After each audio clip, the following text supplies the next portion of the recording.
I was 79 years old the afternoon I realized my own son had taken control of my life without asking me a single damn thing. It was March 12th, 2022, cold for Ohio, the kind of chill that settles deep in your knees. I remember the way the paper felt in my hands, thin and almost greasy, like the kind you get from those cheap office printers. The words at the top blurred in and out as my eyes tried to make sense of them. Durable power of attorney, executed January 28th, 2022. My signature was at the bottom, except it was. You're probably thinking, how the hell does a man not know he signed something like that? I asked myself the same thing as I sat there at my kitchen table in Columbus, staring at that document like it might bite me. My son David had always been the responsible one.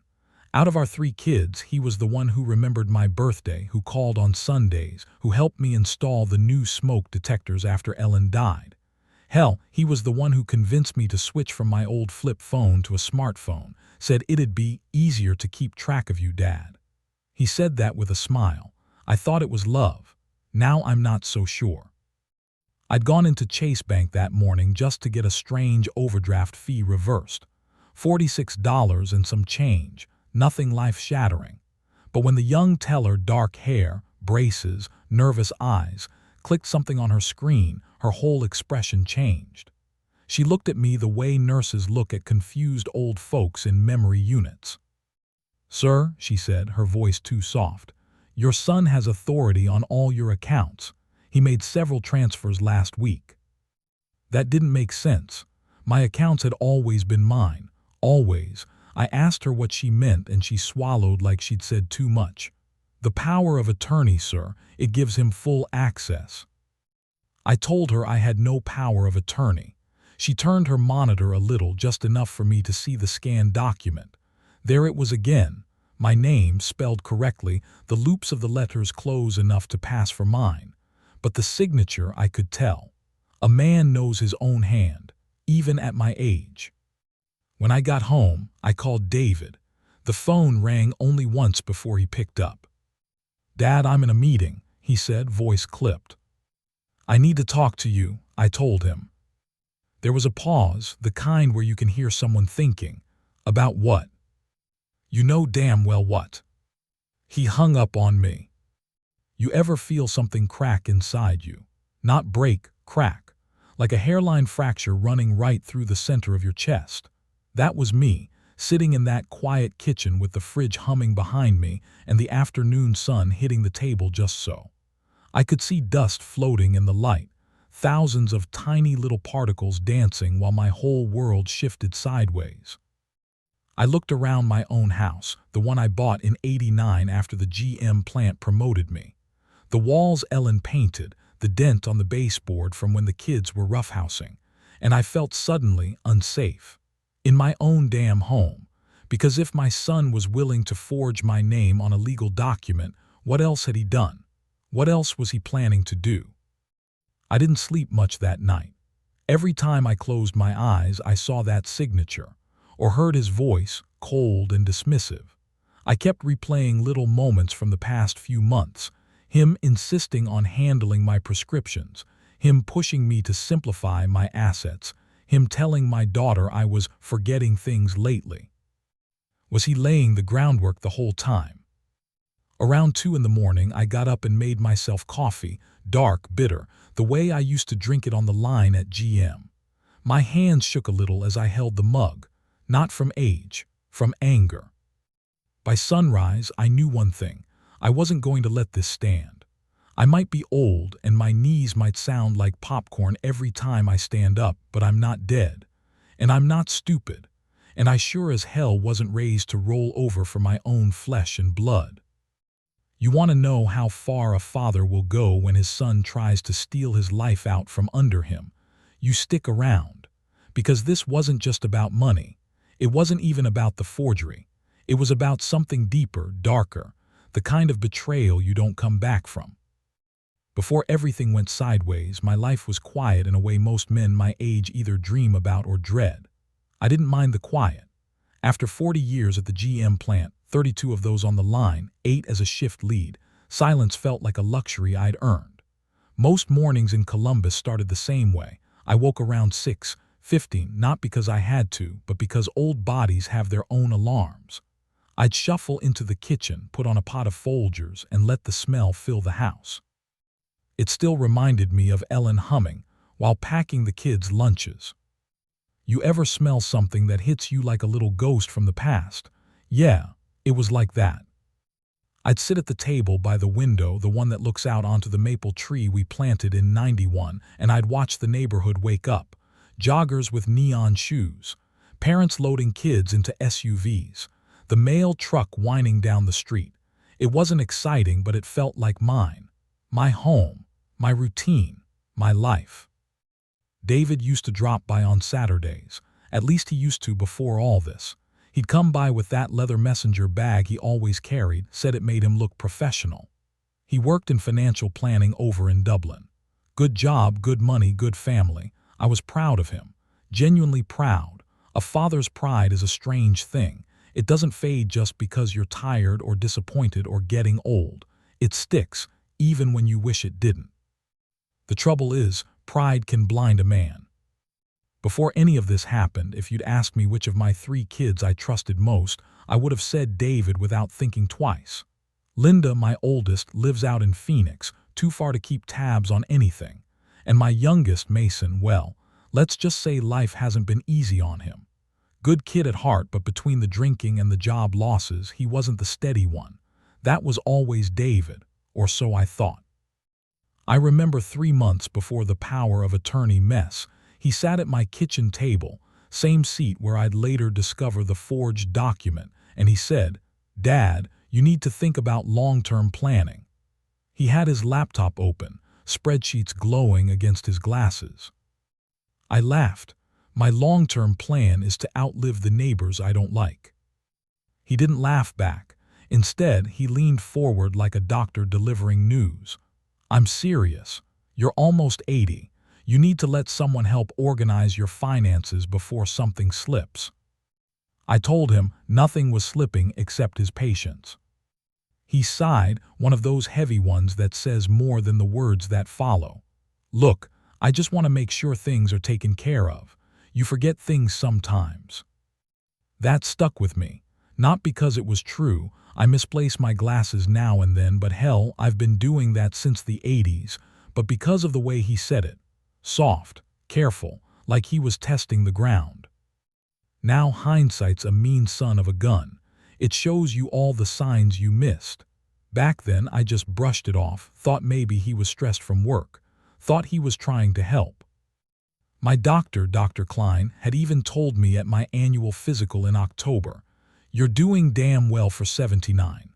Blood pressure a little high, knees a little stiff, but the mind, sharp enough to still argue politics with anyone who dared bring it up." I held on to that. Sundays were my favorite. After church at St. Matthew's, I'd swing by the Kroger on East Broad, grab a rotisserie chicken, maybe a pack of Oreo Thins, don't judge me, and head home for the Browns game. Some Sundays, David came over. We'd sit in the living room, him sipping whatever craft beer he was into that week, me with my can of Coors. We'd yell at the TV, complain about the refs, talk about nothing important. Those little moments mattered. They were the glue holding us together. If there were cracks forming back then, I didn't see them. Looking back, though, I can point to one moment, a small one, that should have warned me. It was around Christmas. I'd been sorting through old paperwork to find Mom's birth certificate for some genealogy thing Linda was doing.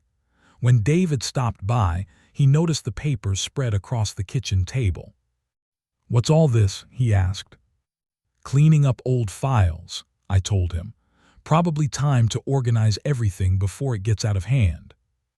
He saw an opening. "I can help with that, Dad. Might be good to consolidate accounts. Maybe add me as an emergency contact on a few things." I didn't think twice. Why would I? He was my son. But the way he said consolidate now rings in my ears with a different tone. I brushed it off then, just like I brushed off the way he took photos of some of my documents with his phone. "For reference," he said. I believed him, that's the damn truth. I believed him. Before the betrayal, before the forged signature, before the cold voice on the phone when he hung up on me, we were a normal family. A little bruised from life, sure, but still standing. Still connected. And then one piece shifted. One decision. One signature that wasn't mine. Life can tilt fast when you're old. The world doesn't wait for you to catch your balance. And I had no idea how far the tilt would go. The first real crack showed itself on a Thursday morning in late January, the kind of cold Ohio morning where the frost clings to the inside of your storm door, and even the dog walkers look miserable. I remember because I'd just come back from my appointment with Dr. Klein. Clean bill of health again.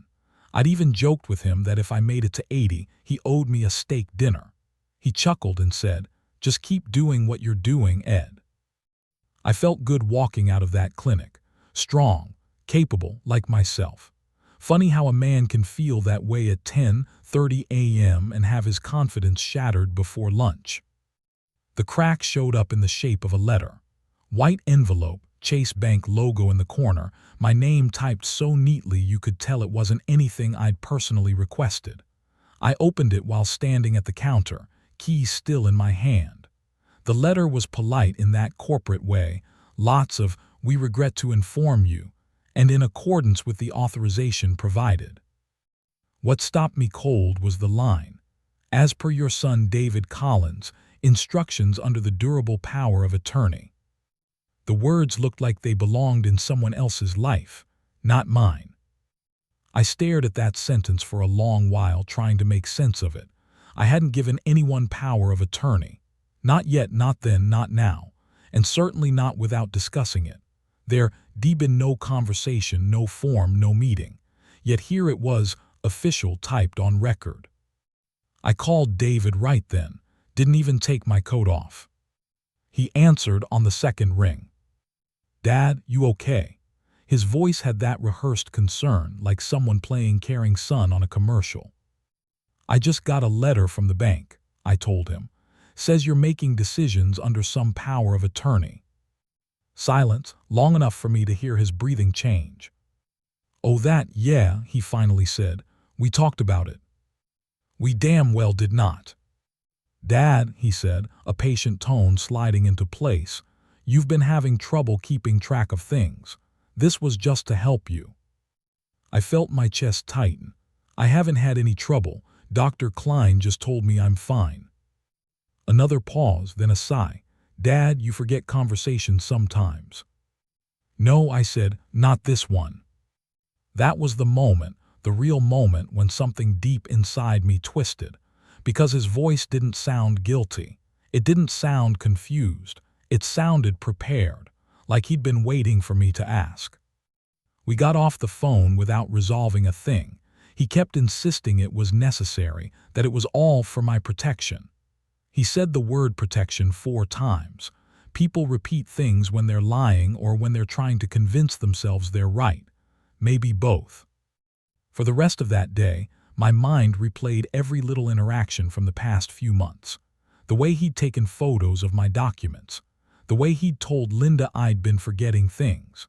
The way he'd suggested consolidating accounts.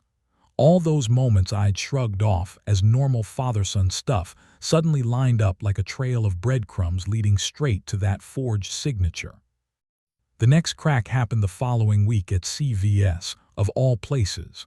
I went to pick up my blood pressure refill and the pharmacist, a young guy named Ethan, told me he couldn't release it without authorized approval. "Whose approval?" I asked, already feeling heat rise in my chest. "Your son, S," he said, checking the computer again. "It says here your medical decisions require secondary confirmation now." I swore out loud, not proud of it, but a man can only take so much. I told him it was wrong, and he looked genuinely uncomfortable. "Mr. Collins," he said, "I'm just going by what's in the system." That's the thing about systems.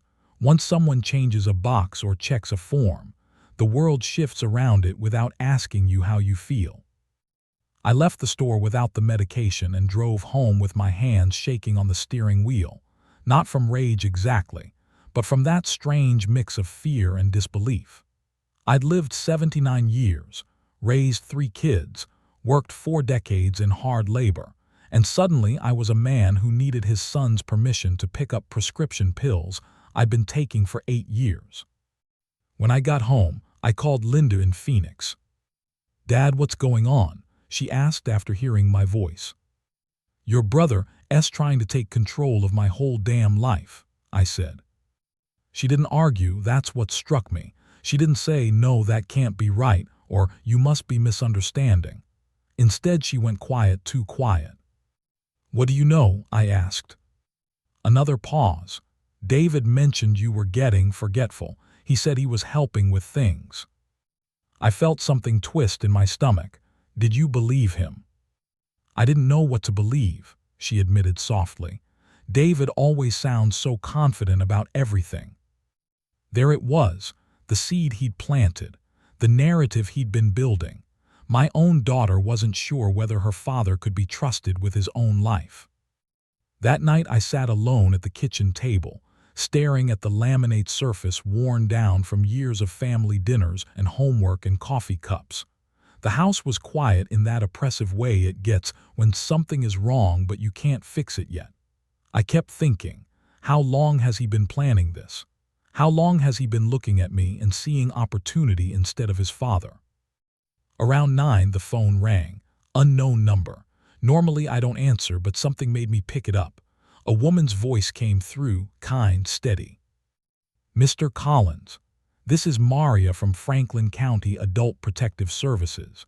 We received a call expressing concern about your ability to manage your finances." I swear my whole body went cold. "A call from who?"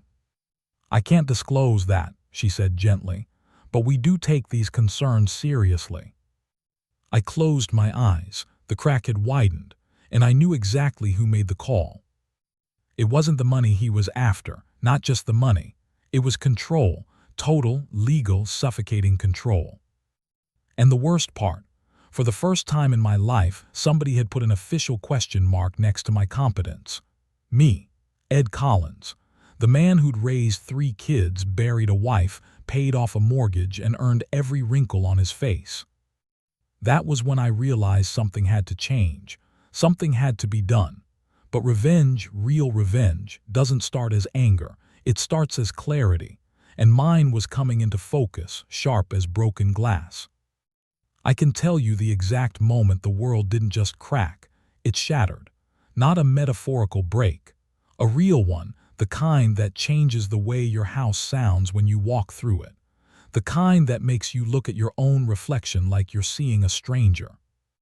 It was February 9th, 2022, a Wednesday morning. The sky over Columbus was that washed-out winter gray, the color of old dishwater.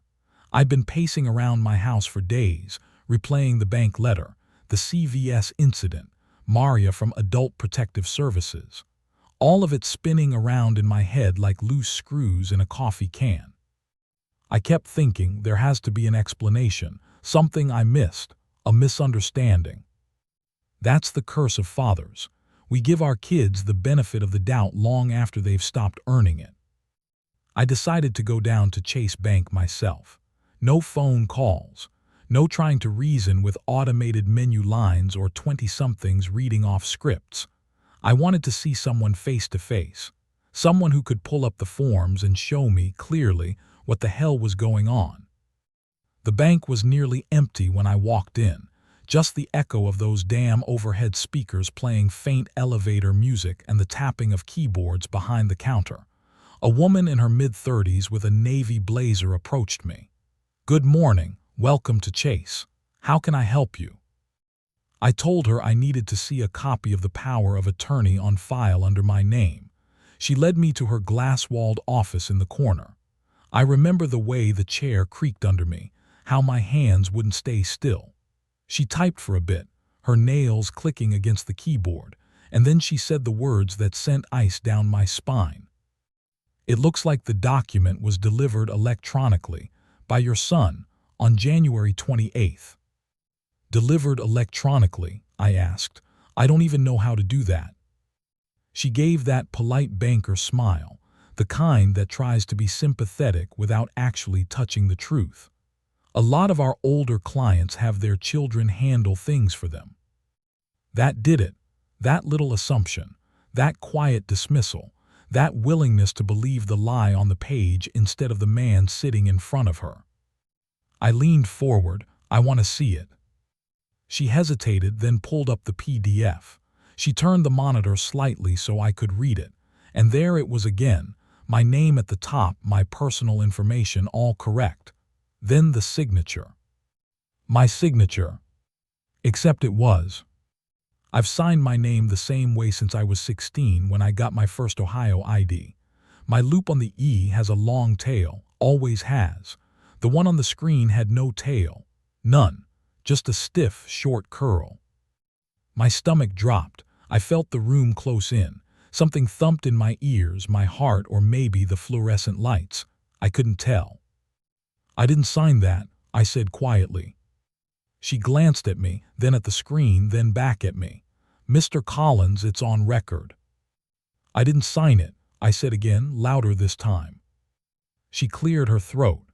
If you believe the document was falsified, you'll need to take that up with your son or seek legal counsel. Legal counsel? Against my own son. Let that sink in. I left the bank without remembering how I walked out the front door. The cold hit my face, but I barely felt it. I sat in my truck for a long time, gripping the steering wheel so hard my knuckles went white. People walked in and out of the building, living normal lives while mine was being quietly stolen from under me. When I got home, I went straight to the file cabinet in the hallway. The one with Ellen's birth certificate, the kids' school photos, the deed to the house. I pulled out the folder with my official documents, old driver's licenses, social security card, everything that ever required my signature. I spread them across the kitchen table. I compared the loops, the slants, the pressure, the tiny imperfections I'd memorized over decades of signing forms, mortgage papers, checks. Every single one of those signatures had the long loop on the E. The one in the bank's file did not. My hands trembled, not from age, but from something darker. Betrayal isn't a sharp pain. It's a slow, creeping one that works its way up your spine until it reaches your throat. The shattering moment came when I opened my laptop. I'm not great with technology, but I can check my own bank account. At least I thought I could. I typed in my login, hit enter. The screen froze for a second, then flashed a message I'll never forget. Access restricted. Please contact account administrator. Account administrator. Not account holder. Administrator. I tried again, same message, third time same. I called the number on the back of my debit card. The woman who answered looked up my account and, after putting me on hold for nearly 8 minutes, came back with a tone that made my skin crawl. Sir, according to our records, your son has been designated as primary financial agent. All online access was disabled per his request. I felt like the wind got knocked out of me. He cut me off my own account. Yes, sir. He requested to limit access due to concerns about fraud risk. I am the owner of the account, I said, my voice shaking. I understand, sir, but the power of attorney on file grants him authority to manage restrictions. I hung up without saying goodbye. I couldn't speak. I sat at the kitchen table for 40 minutes, maybe longer. The house was too quiet, like even the air knew something terrible had happened. I looked at the maple tree outside, bare branches, reaching for nothing. My breath fogged in the cold room. I hadn't realized the furnace had clicked off. I whispered into the stillness, he thinks I'm done. He thinks I'm not capable. Anger is a strange companion. It doesn't arrive all at once. It creeps in bit by bit. First comes disbelief, then hurt, and then something molten beads up inside you. I picked up the phone and called David. He answered immediately this time. Dad, I'm in the middle of something. You shut off my bank access. He exhaled. Dad, we've talked about your forgetfulness. You've been mixing up bills. That's a lie and you know it. I'm trying to keep you safe, he said calmly, the way someone speaks to a confused patient. You forged my name. Silence. Then he said, you must be remembering wrong. We filled out the paperwork together. We did not. Dad, he said softly, you're not well. That sentence, that was the exact moment. That was the shatter. It wasn't about the money. It wasn't about the accounts. It wasn't even about the power of attorney. It was that he decided, completely, confidently, that I was no longer competent, that he could rewrite my reality and expect me to accept it. When a son tells his father, you're not well, not out of concern but as a weapon, something dies between them. I heard my own voice, steady but cold. I know what you're doing. And he hung up on me. I sat there in the silence of my kitchen, surrounded by paperwork and memories and the ghost of a signature that wasn't mine. A man can take a lot in life, aging, illness, loneliness, loss, but being erased, no, that I could not take. It was that night, sitting in the blue glow of the kitchen light, that I understood something important. Revenge wasn't an option. It was a necessity. The days after that phone call took me somewhere I'd never expected to go at 79, a place where doubt, fear, and anger mixed together until I couldn't tell where one ended and the next began. I'd always been a steady man. Ellen used to joke I was boring in the best way. I liked my routines, my slow mornings, my familiar coffee mug with the chip on the rim. But after that night, routine fell apart. I felt like a man living in a house built on sand. Sleep went first. I'd lie awake in the dark, staring at the ceiling, listening to the heater kick on and off. Every time it clicked, I'd think about that message on my computer, access restricted. The words replayed like a sentence handed down by a judge. Sometimes I'd throw the covers off and pace the hallway, stopping at the mirror to study my own face. I still looked like me. Older, sure, we all get there, but not confused, not lost, not incompetent.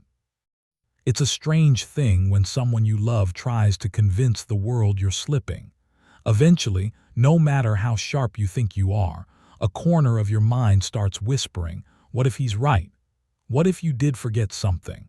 What if you missed a step somewhere? That whisper was the cruelest part of the descent.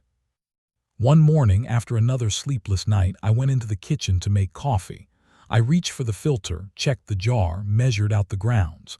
Halfway through, I realized I'd been standing there holding the scoop in midair, not moving, just staring at the countertop. My hand shook. Not a lot, just enough. I set the scoop down and gripped the edge of the counter until my knuckles whitened. Get it together, Ed, I muttered. You're fine. But saying it didn't feel the same as knowing it. Around the third week of February, I got a letter from Medicare saying David had updated my contact information to ensure proper oversight. Oversight. A word that used to mean diligence now felt like a chain tightening around my neck. When I called them, the woman on the phone was polite but unmoved. Sir, the authorized representative on file is permitted to update certain personal information. He's not authorized, I said. Sir, the documentation says otherwise. I hung up before I cursed. I've always believed in treating people kindly, especially those just doing their jobs. But that day, I had to grip the phone hard to keep from throwing it across the room. The next hit came at the grocery store. I'd picked up the usual bananas, lettuce, a frozen lasagna, a loaf of rye bread, and yes, my Oreo Thins. When I ran my debit card, the machine beeped red. Declined. I tried again, declined. The teenage cashier shifted uncomfortably, trying to smile like I wasn't being stripped of my dignity under fluorescent lights. Maybe try another card, he suggested. I didn't have another card. I had the one I'd used for the last 10 years. People in line whispered, not loud but enough. I felt my ears burn. Embarrassment is a childish emotion, but it hits a man twice as hard in old age. I paid with a 20 I kept for emergencies and left my cart mostly full, taking only what I could cover.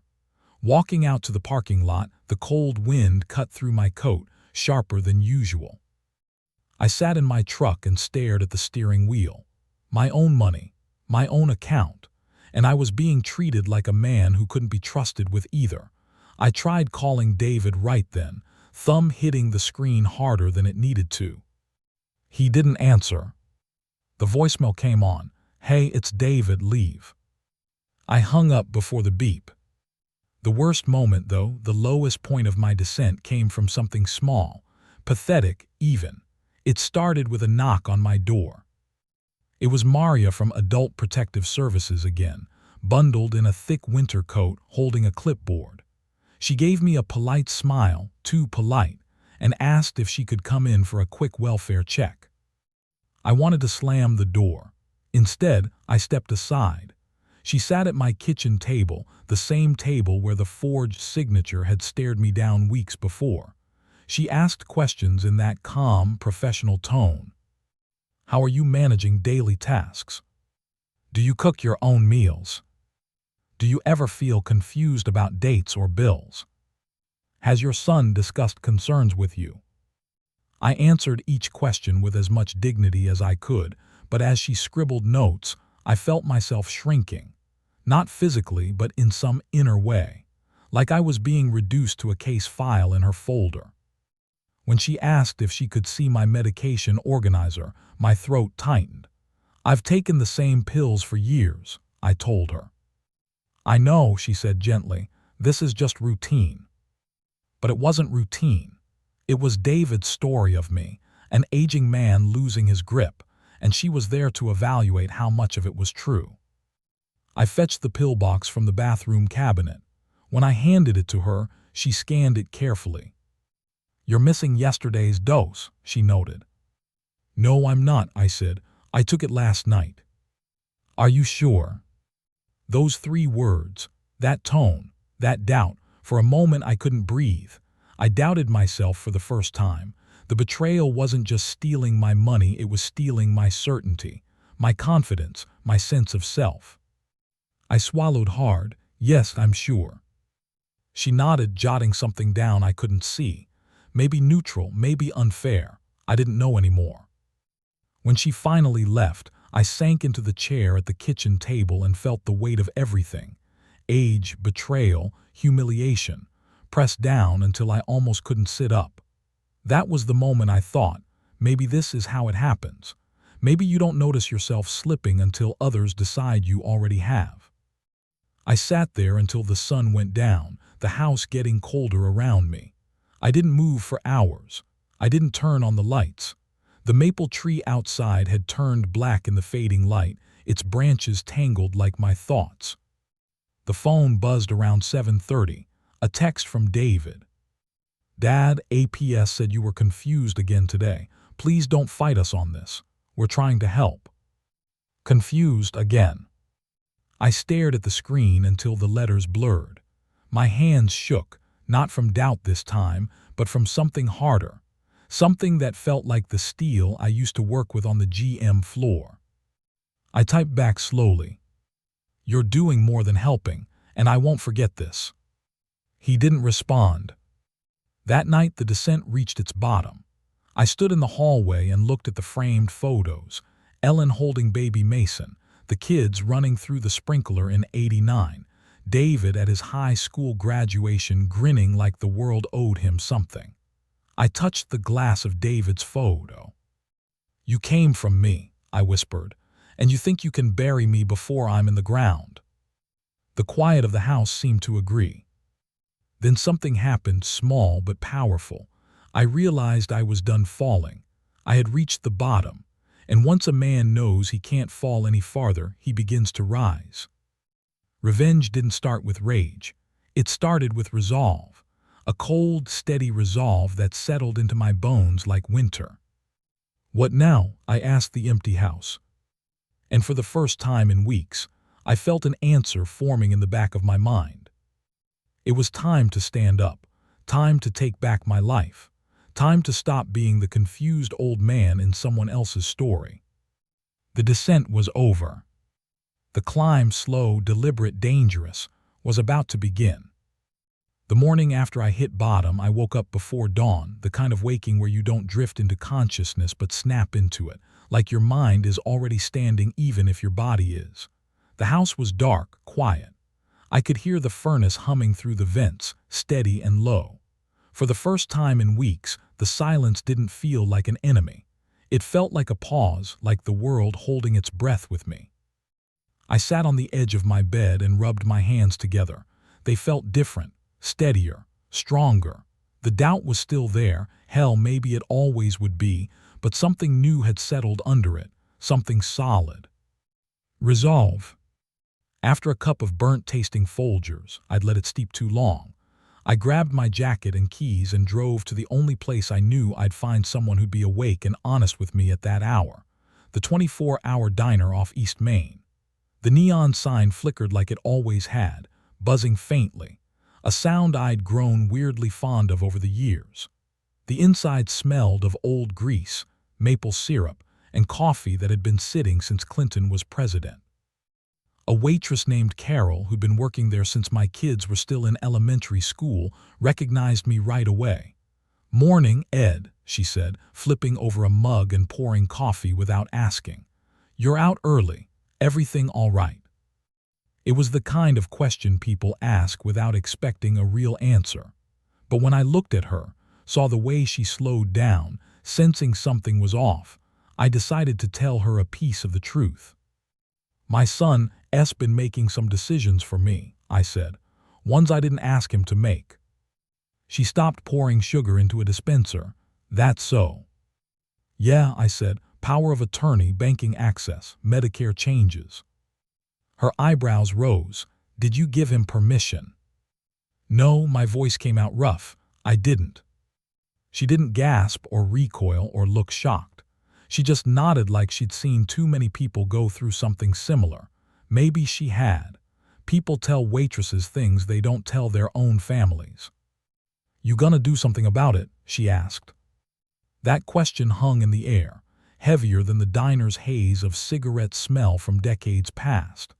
I didn't answer right away because the truth was, I didn't know where to start. That's when she said something simple but important. "You need someone on your side." The words echoed in my chest. Someone on my side. I hadn't had that in months. And then, like puzzle pieces clicking together, I remembered someone I trusted, someone who had a reason to help me and enough stubbornness to see it through. My neighbor's grandson, Zachary. Zach was 28, a quiet kid who lived 2 doors down in the rental his grandmother left behind when she passed. He worked in IT security, some job that always sounded vague and too modern for me to understand fully, but I knew he was smart, real smart, and decent. He had helped me once when my laptop froze, and he'd refused to take a penny for it. After finishing my breakfast, a plate of eggs I barely tasted, I paid my bill and drove home. The sun was just starting to rise, lighting the bare branches of the maple tree like thin fingers reaching for warmth. I walked over to Zach's house and knocked. It took a minute, but eventually I heard movement and the door opened. He stood there in sweatpants, hair a mess, blinking like someone pulled him out of a dream. "Mr. Collins," he said, "everything okay?" I cleared my throat. "Zach, I need your help." He didn't hesitate. He stepped aside and motioned for me to come in. The place smelled faintly of coffee and computer heat. Circuit boards were spread across his dining table next to a laptop with more stickers than I'd seen since Mason was in his punk phase. I sat on his couch, gripping my cap in my hands. "My son," I began, "has taken control of my accounts, and I didn't authorize a damn thing." Zach's brows knit together. "You mean fraud?" "I mean betrayal," I said. "He forged my signature on a power of attorney." Zach stared at me for a long second. Then he said, "Show me." I'd brought a printed copy of the digital document from the bank's PDF, grainy, but legible. Zach examined it like a jeweler looking for flaws in a diamond. His eyes flicked over every line, every pixel. He finally looked up. This signature isn't consistent. I know, I said quietly. But here's the thing, he continued, pointing to the bottom corner. This file wasn't scanned from paper, it was digitally composed. See how the background is flat. No shadow, no curvature. A real signed document scanned by a printer never comes out perfectly flat. I leaned forward. What does that mean? It means your son used a digital signature tool. Probably copied an old signature of yours, cleaned it up, traced it, and dropped it onto this form. The room felt smaller. You can prove that. He nodded slowly. Not yet, but I can get close. That was the first spark of hope I'd felt in weeks. Small but real, like a cold ember catching a little oxygen. What else can we do? I asked. Zach tapped his fingers against the table, a thinking gesture. We need documentation, a timeline, evidence of his actions, changes in your accounts, communications that sound coercive, system logs if we can get them. He wasn't speaking English anymore, at least not my English, but the tone I recognized. Strategy. You mean build a case? I asked. Exactly.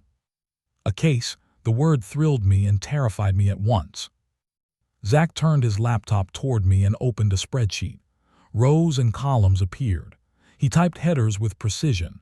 Date, event, action taken by son, evidence source, discrepancies, impact. I'm going to help you, Mr. Collins, he said, but you need to be ready for this. It'll take time, and he won't see it coming until it's too late. Those words, too late, sparked something deep in my chest, something that felt dangerously close to satisfaction. We started gathering. I pulled out every letter, every document, every envelope I'd saved. Zach photographed them, enhanced them, cataloged them. He had software that made my head spin, showing digital trails, metadata stamps, inconsistencies in the PDF file that the average person, and even many lawyers, would never spot. At one point he paused. Did he ever access your email? I stiffened. I don't know. Zach nodded. Let's check. He ran some kind of forensic trace on my Gmail account. His face tightened as he read the results. He logged in several times in late January, from his office IP address. My fingers curled into fists. He went into my email. Zach turned the screen toward me. He searched for documents with the words account, authorization, and signature.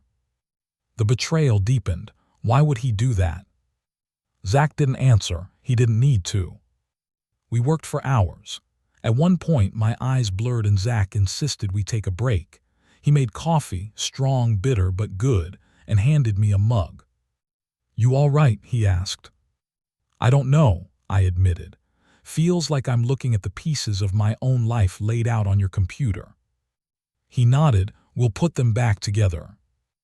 I looked at him then, not as the kid from 2 doors down, but as a lifeline, a quiet ally in a storm I didn't start. As the afternoon sun dimmed, Zach leaned back in his chair. There's another piece we need. What's that? Witness testimony, someone neutral, maybe your doctor, maybe a neighbor, someone who can confirm you're mentally competent. The idea made my stomach twist. You think they'll say I'm slipping? He shook his head. No, I think they'll say you're sharp and that will matter. It was strange asking for proof of my own sanity, but that's where betrayal leaves a man, fighting for the right to declare who he even is. I stood stretching my stiff knees. All right then, who do we start with? Zach closed the laptop with a firm click. Your doctor, Dr. Klein. If you'll sign a statement verifying your cognitive health, we won't just have evidence. He paused, letting the weight of his words settle. We'll have a weapon. On the drive home, the neighborhood looked different. Not physically, same cracked sidewalks, same porch lights flickering on at dusk, but my perception had shifted. I wasn't the old man drifting through his days anymore. I was someone gathering strength, gathering allies, gathering truth. When I pulled into my driveway, I saw something that sent a chill through me. A white envelope tucked under my storm door. I recognized the handwriting instantly. David. For a moment I didn't move. I just stared at it, my breath fogging in the cold night air. Then slowly I reached down and picked it up. Inside was a letter, short, sharp, rehearsed. Dad, please stop resisting help. You're making things harder than they need to be. I've already spoken with APS and the bank to ensure your protection. You need to trust me. Love, David. Love. A word used like a leash. I stood there in the doorway, the letter shaking in my hand, and felt something shift again. Not downward this time, but forward. The gathering wasn't just about collecting evidence. It was about collecting myself. And David had no idea I'd begun. I don't know how long I stood there in the cold with that letter in my hands. The wind was biting, a reminder that winter had no plans of letting go, and the house behind me was dark. I didn't feel any warmth radiating from it, not the way I used to when Ellen and I would sit at the kitchen table, the light from the overhead lamp spilling across the floor, filling the space with something soft, something constant. Now, the house felt like a shell, just the place I happened to be. I folded the letter in half, then in half again, and slipped it into my coat pocket. I didn't even want to read it anymore.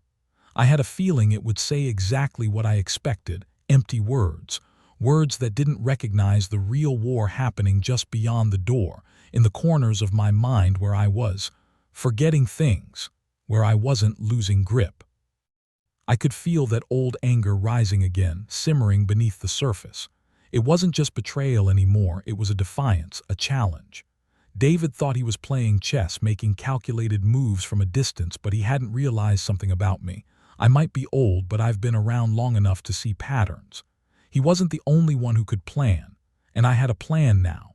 A quiet, slow one, but a plan nonetheless.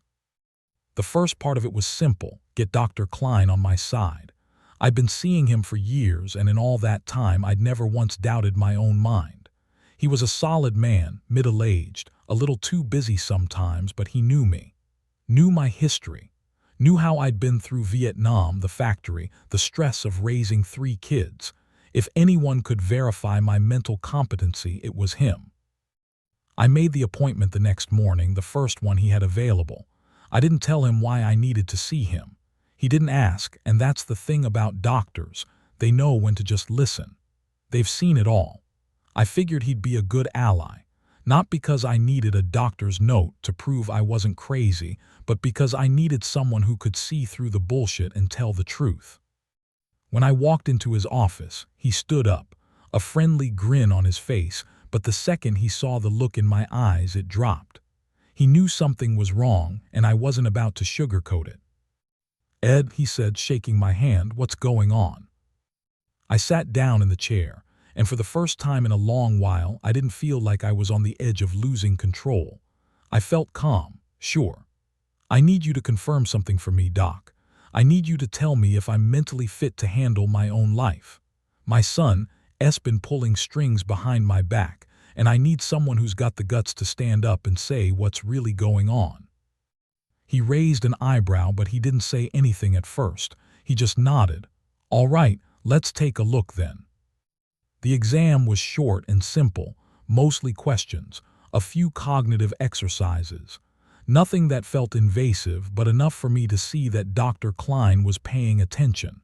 He asked me about the past week, about my family, my health, my mental clarity. He wanted specifics. "You remember the conversation we had last week about your medication?" he asked after a while, his pen clicking against the desk. "Of course I do," I said firmly. "I told you everything's fine. I don't forget things like that." He smiled, but it was a gentle, knowing kind of smile. "I agree. From what I can tell, your mind's sharp. You're not slipping." That was all I needed to hear. It wasn't just about the tests. It was about the conviction in his voice, the way he said it like he knew me, knew how I operated. There was no hesitation, no doubt. When I left his office, I felt like the first part of my plan was locked in. The next step wasn't as simple. I needed to make David think I was giving in. Over the next few days, I called him twice. The first time, I got his voicemail again. I left a message that was as calm as I could muster, even if the words were loaded with something else, something that he might read as weakness or surrender. I told him I'd been thinking things over, that I was willing to work with him on some of the financial matters, that I might be open to some of the changes he'd suggested. The second time, I left the same message, but with a little more urgency. A little more of that "I'm ready to cooperate" tone. It felt wrong saying the words, but I had a purpose. The goal was to lull him into thinking I was losing my edge. I wanted him to think I was softening, that I was giving up the fight. While I played that game, Zach was hard at work. The kid had gone all in, digging through records, pulling every email and document he could get his hands on. I gave him access to my accounts under strict supervision, of course, and together we started piecing together the full extent of what David had done. It wasn't just the forgery. It was the subtle manipulation, changing passwords, redirecting mail, accessing my emails and messages, all under the guise of helping me. It was the slow tightening of a noose. But the real breakthrough came from Zach's digging. It wasn't just the digital footprints. It was a series of emails between David and a financial advisor, someone I'd never met. The advisor's name was Brian Holt, and according to the messages, he'd been helping David with my retirement accounts. Helping or taking control? Zach was able to pull up copies of the conversations that showed David had been giving Holt instructions about managing my 401k, moving funds around without my knowledge. All of this had been happening while I was kept in the dark, while David played the dutiful son in front of me. That's when the plan really started to take shape. The next step, I realized, was to pull everything together and set the trap. David had been sloppy, overconfident. He didn't think I'd catch on this fast.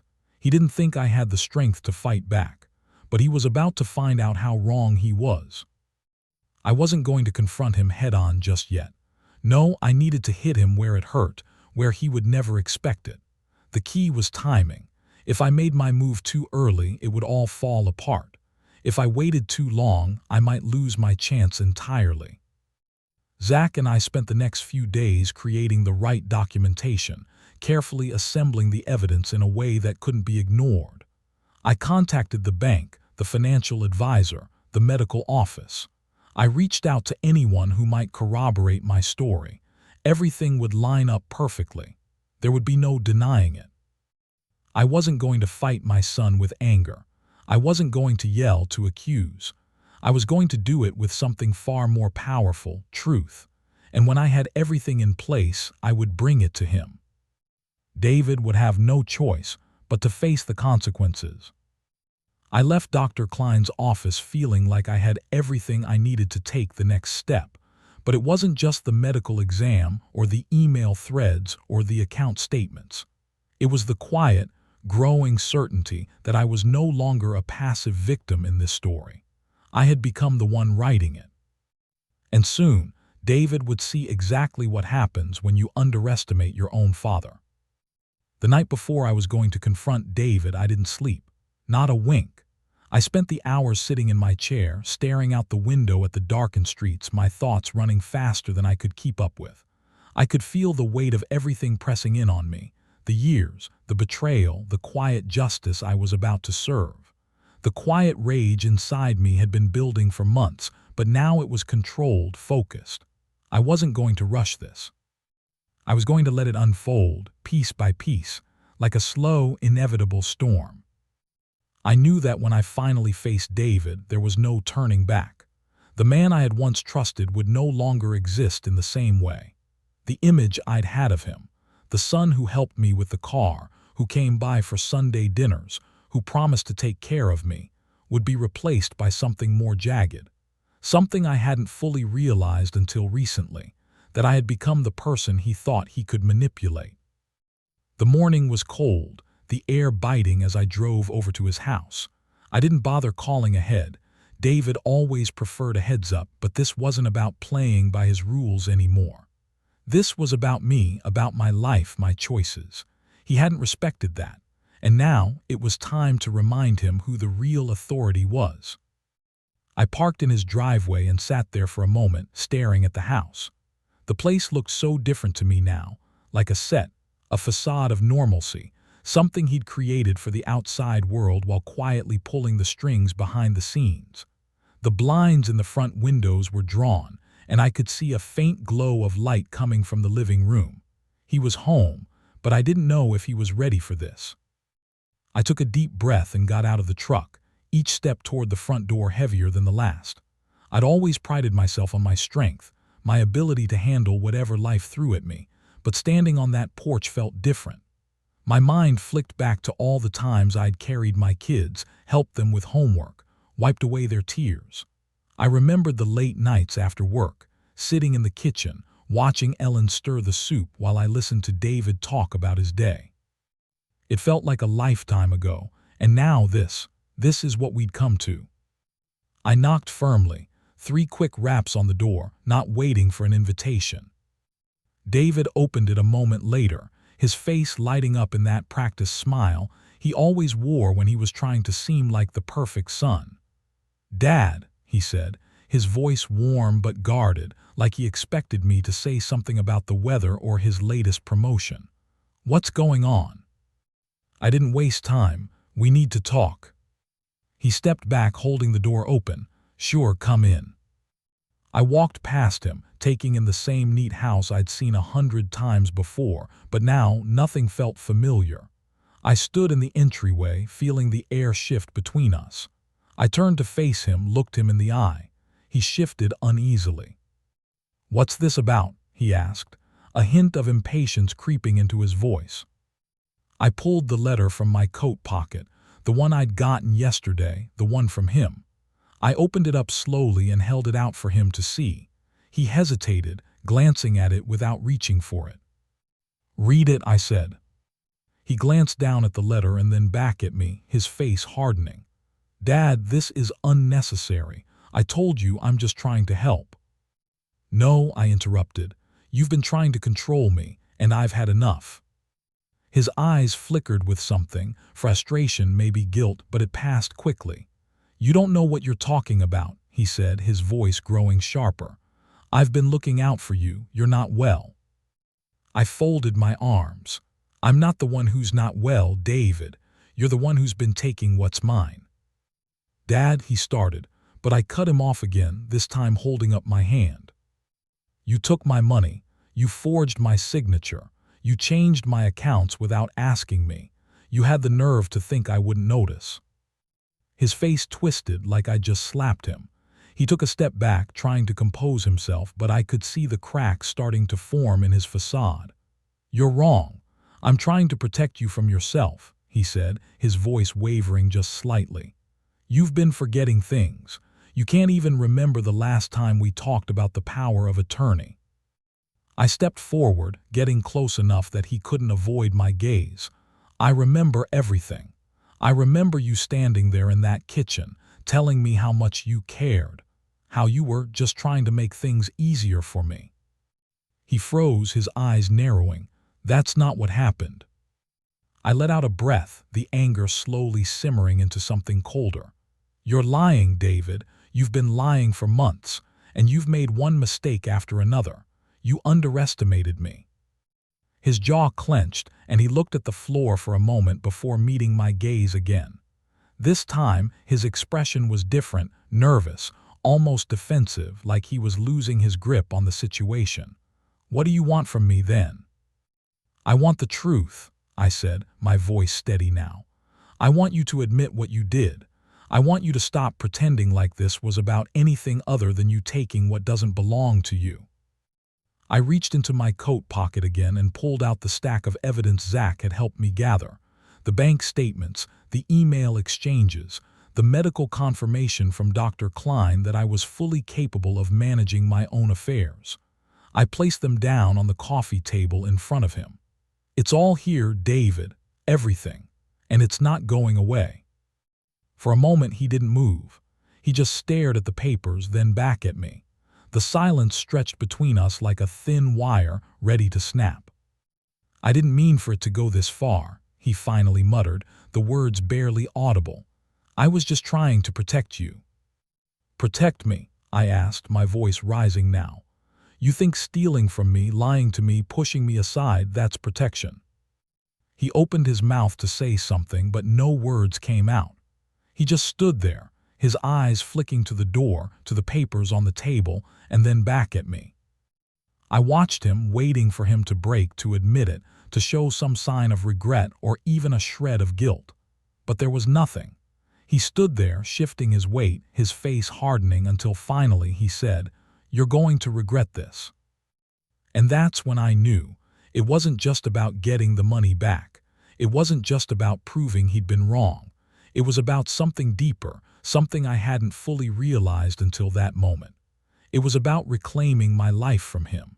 It was about standing tall when he thought I couldn't. "Maybe," I said quietly, "but at least I'll be standing."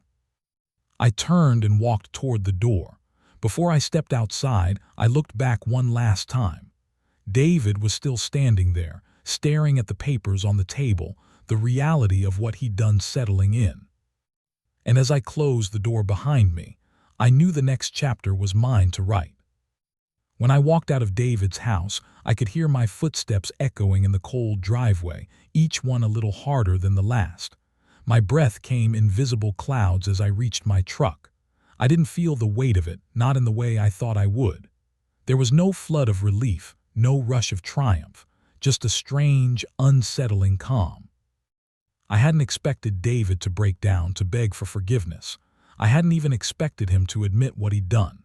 That moment when I walked out left him standing there with his pride and his guilt. Something in me snapped, something I hadn't fully realized I was holding onto. It wasn't the anger that had kept me standing tall. It wasn't the strategy or the evidence or the words I'd been holding back for months. It was love. Love for a son who had become a stranger. I climbed into the truck, gripping the wheel tight, and started the engine. The hum of the motor was the only sound in the world for a moment. I pulled out of the driveway and into the street, the light from his house fading in the rearview mirror.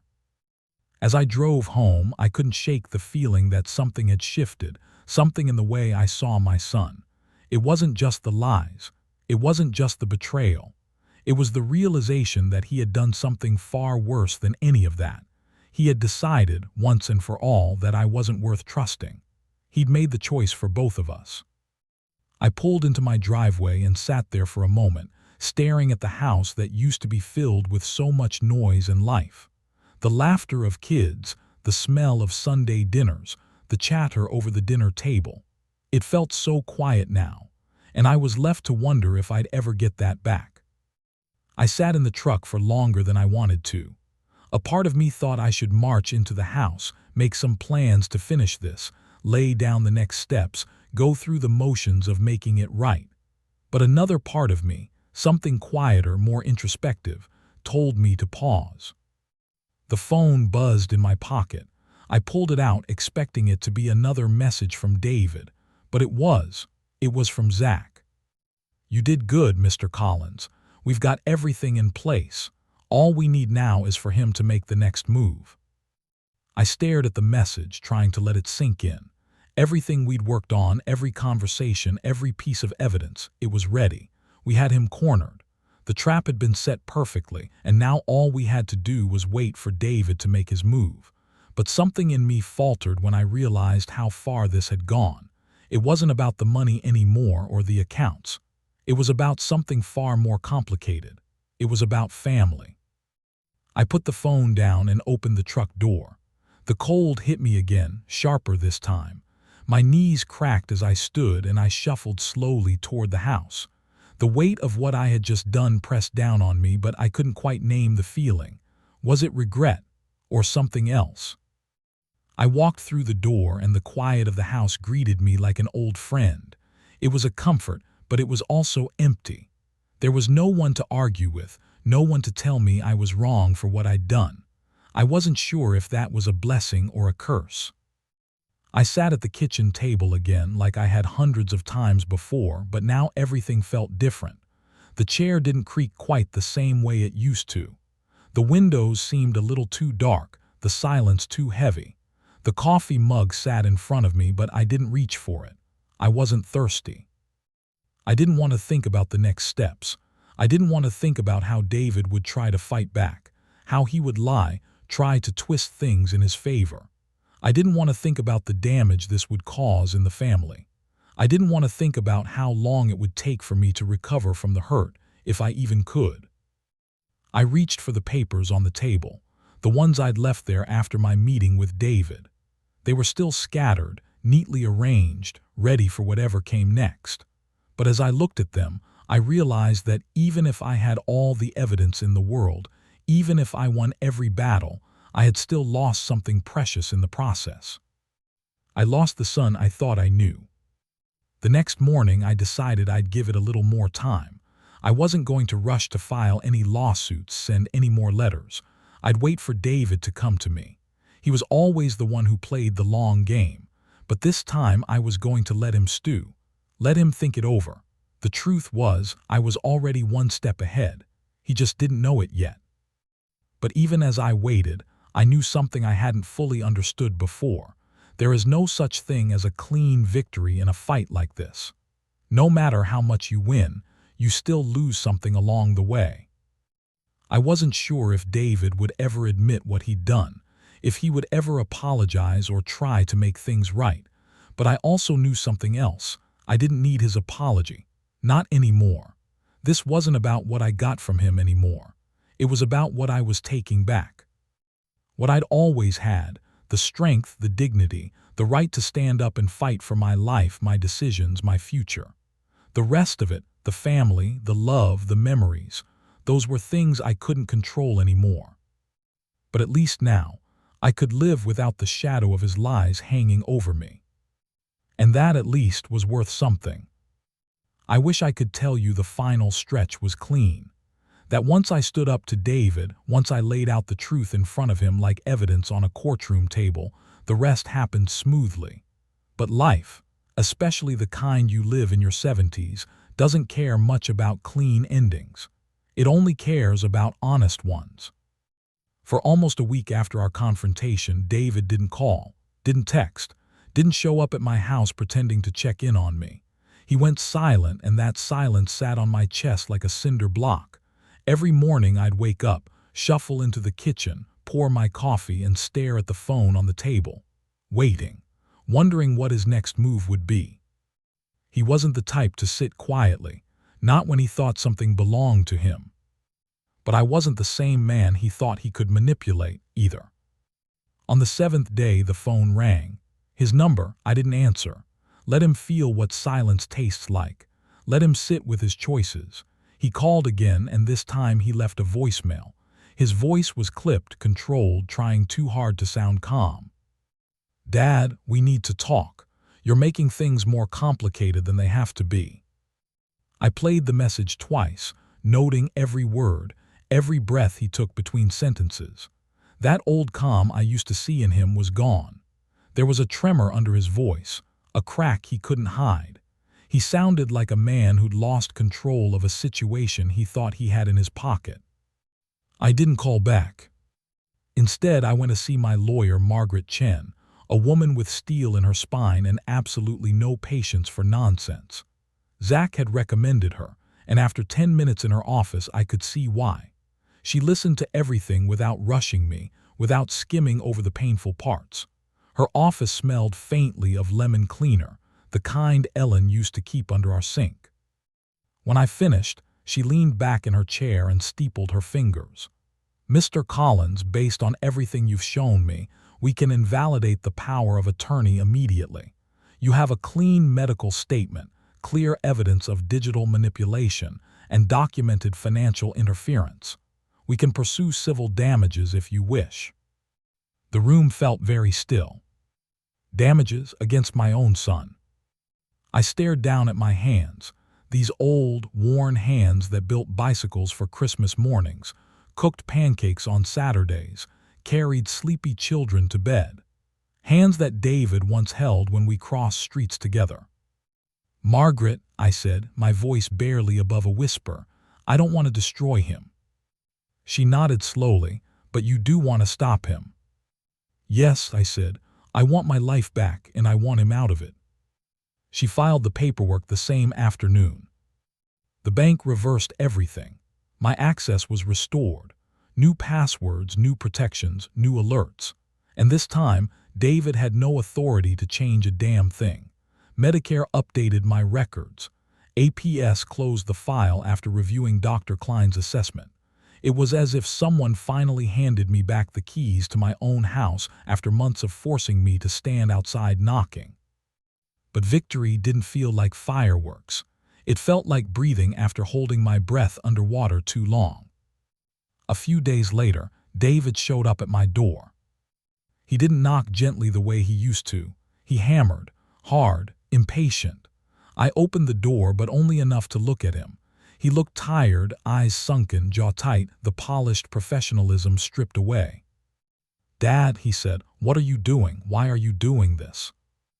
I met his eyes, searching for something recognizable. Maybe a flash of the boy who used to drag his blanket into our bedroom during thunderstorms. Maybe the teenager who hugged me after he got accepted into Ohio State. Maybe the man who swore at Ellen's gravesite that he'd take care of me. But whatever that was, it wasn't there. "I'm doing what I should have done months ago," I told him, "protecting myself." He shook his head. "You don't understand. I was trying to help. Everything I did was."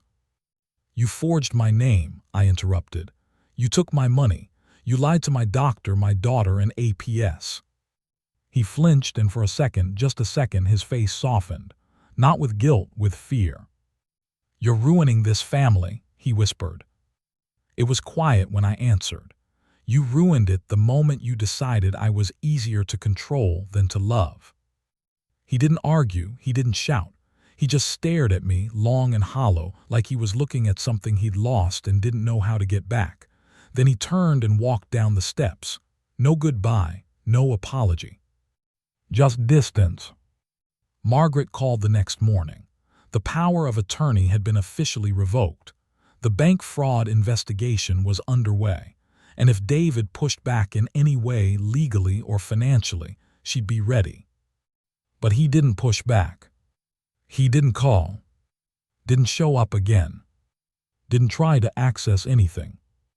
He simply vanished from my day-to-day life, the way a shadow disappears when you walk out of a dark room into bright sunlight. Linda called from Phoenix when she heard the news.